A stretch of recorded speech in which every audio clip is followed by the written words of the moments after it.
Jed, ano ba ang dengue warning signs na dapat bantayan ng ating mga kababayan?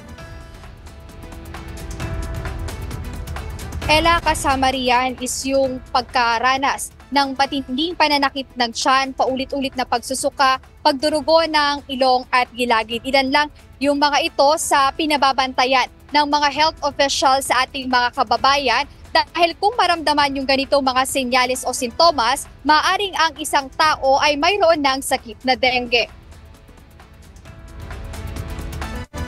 Sa patuloy na pagtaas ng kaso ng dengue sa Quezon City, hinihikayat ng Health Department ng lungsod na agad magpakonsulta sa pinakamalapit na health center o ospital kapag naramdaman ang alinman sa dengue warning signs. Ayon sa QC Health Department, 8 na kasisa, 11 nasawi sa dengue ay nakaranas ng mga sintomas ng dengue. Bukod sa mga nabanggit, kasama rin sa sintomas na maaaring maramdaman ay ang pagsusuka at pagtatae na may kasamang dugo, pamumutla at matinding uhaw, at panghihina at pagkapagod.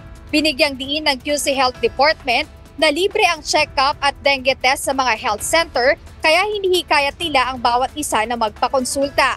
Ayon sa pinakahuling datos noong February 24, 2025, umabot na sa 2,555 ang kabuuang kaso ng sakit sa lungsod ng Quezon. 261% itong mataas kumpara sa parehong panahon noong nakaraang taon.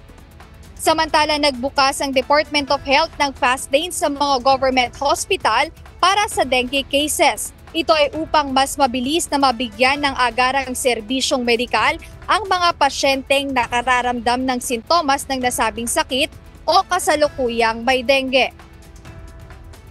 Ella, nagpaalala yung mga health officials sa ating mga kababayan na huwag baliwalain yung mga sintomas ng dengue na kanilang mga nararamdaman. Agad magpakonsulta na sa ospital o kaya sa pinakamalapit na health centers kung makaramdam ng matinding lagnat o alinman doon sa mga nabanggit nating sintomas ng dengue para maagapan agad at hindi na lumala pa yung sakit. Ayan muna update. Balik sa'yo, Ella. Maraming salamat, Jed Neresina.